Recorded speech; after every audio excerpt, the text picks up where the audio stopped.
Erokamano Jael, bende ng'ato nopenjo ni to odiochieng' mar joma mine ni en ibage pile kata ka nyako Ramogi adiera makende ni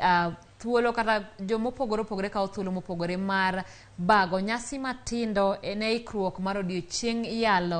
dhialo joma mine matimore tarik 8 mar dwe mar adek higa ka higa e piny ngima. Omiyo nyasi mopogore opogore misebed kibago e gwenge mopogore opogore gin mana ne ikruok ne odiochieng' maduong' mar tarik 8 dwe mar adek mabende en odiochieng' midhialo joma mine e piny mangima.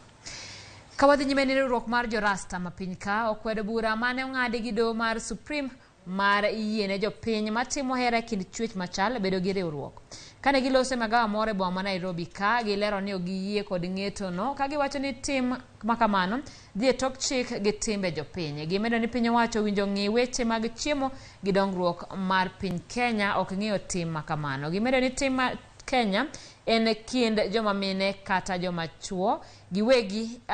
tim no ero matimo ere kind joma chuo kata joma mine giwegi en gima rach ma doho onego loki paro mane gigolo kata chik mane giketo. Wa vijana pia wapate kujua ili kujielewa na kuwa na self realization, kujitambua kama mtoto Mwafrika ama kijana Mwafrika,